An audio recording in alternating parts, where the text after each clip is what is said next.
अंधेरा कायम रहे। नहीं नहीं, मैं कोई किलविश नहीं बन गई हूँ या मैं अभी अभी शक्तिमान भी देखकर नहीं आ रही हूँ। मैं तो बस आपको बता रही हूँ कि यही हालात है पूरे विश्व के अभी, जो बिजली कटौती यानी कि पावर क्राइसिस से जूझ रहा है। जी हाँ, अगर मैं ये कहूँ कि आपने बचपन में शक्तिमान तो ज़रूर देखा होगा और मुझे यकीन है कि उसका जो किरदार था किलविश, उससे आप काफ़ी डरते भी होंगे। लेकिन अगर मैं ये बोलूँ कि ये जो डर था ये सच होने वाला है, आज नहीं तो कल विश्व के अधिकतर देश अंधकार में डूबने वाले हैं, जिसमें भारत सबसे आगे है। तो आप क्या करेंगे? Hello friends, this side Shweta and welcome to our बातों का अड्डा, चटपट अड्डा।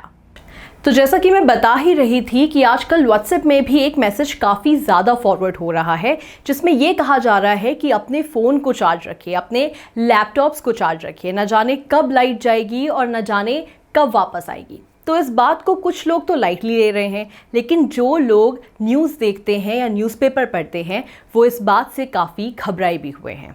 और कर भी क्या सकते हैं जब दिन भर में कई बार लाइट आने जाने लगे, जब कोयला लदी मालगाड़ी को रास्ता देने के लिए पैसेंजर ट्रेन्स को रद्द किया जाए, जब आम जनता के साथ साथ नेता और विधायक भी सरकार को पत्र लिखने लगे, और इतना ही नहीं, जब देश की राजधानी दिल्ली में भी बत्ती गुल का खतरा मंडराने लगे।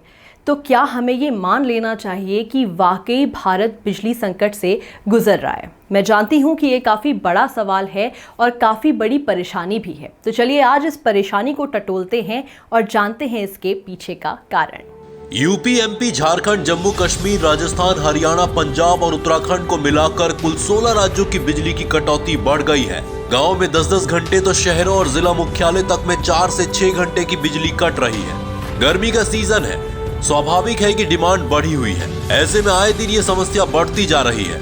देश भर में लोग बिजली कटौती को लेकर प्रदर्शन कर रहे हैं। वैसे पिछले साल ये खबर खूब उड़ी थी कि कोयला खत्म होने वाला है, इतने दिन का कोयला बचा है, मगर ऐसे प्रदर्शन तब भी नहीं हुए थे। इस बार परिस्थितियां थोड़ी चिंताजनक है, क्योंकि बाकी तो छोड़िए, राजधानी दिल्ली में भी दिनों दिन संकट गहराता जा रहा है, जिससे ये डर बना हुआ है कि कहीं बड़े बड़े हॉस्पिटल्स और यहाँ तक कि मेट्रो को भी बंद न करना पड़े। नेशनल पावर पोर्टल की डेली कोल रिपोर्ट की माने तो देश भर के सभी पावर प्लांट में कोयले की कमी है। तो एक तरफ गर्मी की मार और दूसरी तरफ बिजली की हाहाकार। आखिर कहाँ जाएगी ये गरीब जनता? वैसे कभी कभी ऐसा लगता है ना कि इलेक्ट्रिसिटी की डिस्कवरी से पहले की दुनिया इतनी भी बुरी नहीं होगी। ना इतना पोल्यूशन, ना ग्लोबल वार्मिंग, ना इतने सारे गैजेट्स और ना इलेक्ट्रिसिटी की इतनी ज़रूरत। But every discovery has its own pros and cons, ऐसा हम पढ़ते आ रहे हैं। तो बिजली के प्रोज यानी कि फ़ायदे ये रहे कि पूरी दुनिया काफ़ी एडवांस हो गई, हम लोग काफ़ी ज़्यादा डेवलप हो गए। और कॉन्स यानी कि बुराई ये है जिस सिचुएशन पे आज हम आके फंस चुके हैं।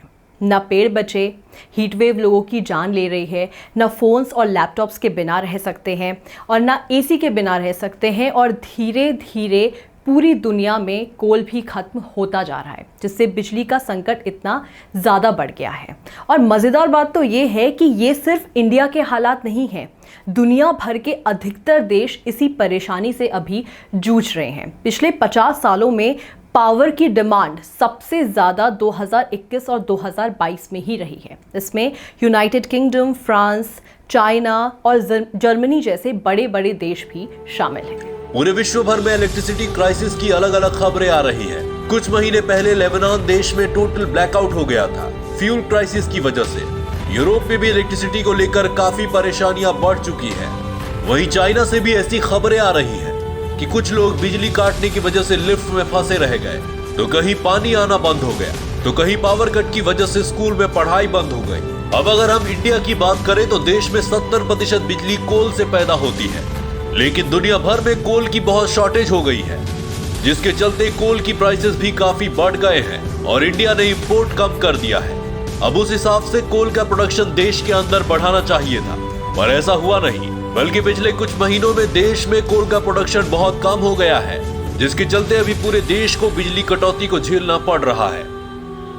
इसके साथ साथ मिनिस्ट्री ऑफ पावर ने यह स्टेटमेंट दिया है कि काफी राज्यों ने कोल का स्टॉक अपने पास नहीं रखे, जिसके चलते आज उन्हें ये परेशानी झेलनी पड़ रही है और जिसके चलते कुछ राज्यों में जल्द ही कंप्लीट ब्लैकआउट देखने को मिल सकता है।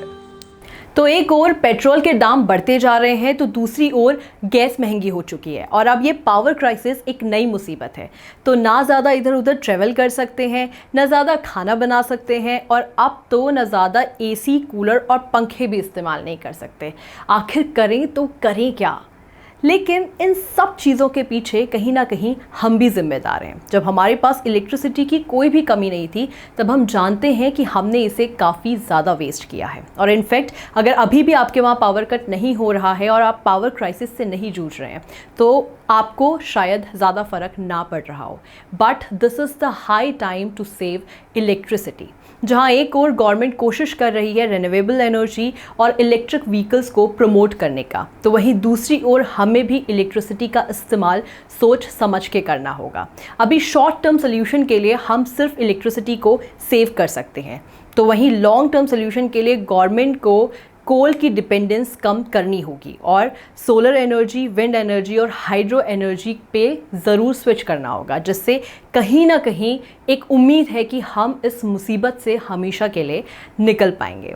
सो फ्रेंड्स, मैं हूँ श्वेता और ये है आपके बातों का अड्डा, चटपट अड्डा। तो आज हमने काफ़ी सीरियस टॉपिक पे डिस्कशन किया है क्योंकि डेफिनेटली ये एक नेशनल क्राइसिस है और शायद जल्द ही इंटरनेशनल क्राइसिस भी बन जाए। लेकिन आप चटपट अड्डा पे हैं तो जाते जाते मैं आपको एक चटपटा सा और सोल्यूशन दे के जाती हूँ, जो मैंने एक मीम में पढ़ा है कि आँखों में नमी रखो, होठों पे चिंगारी रखो। कि आँखों में नमी रखो, होठों पे चिंगारी रखो, जैसे ही लाइट जाए अपने इन्वर्टर की तैयारी रखो, और वो भी जब तक चल जाए। So friends, keep watching and do not forget to like, share, comment and subscribe my channel. Thank you so much.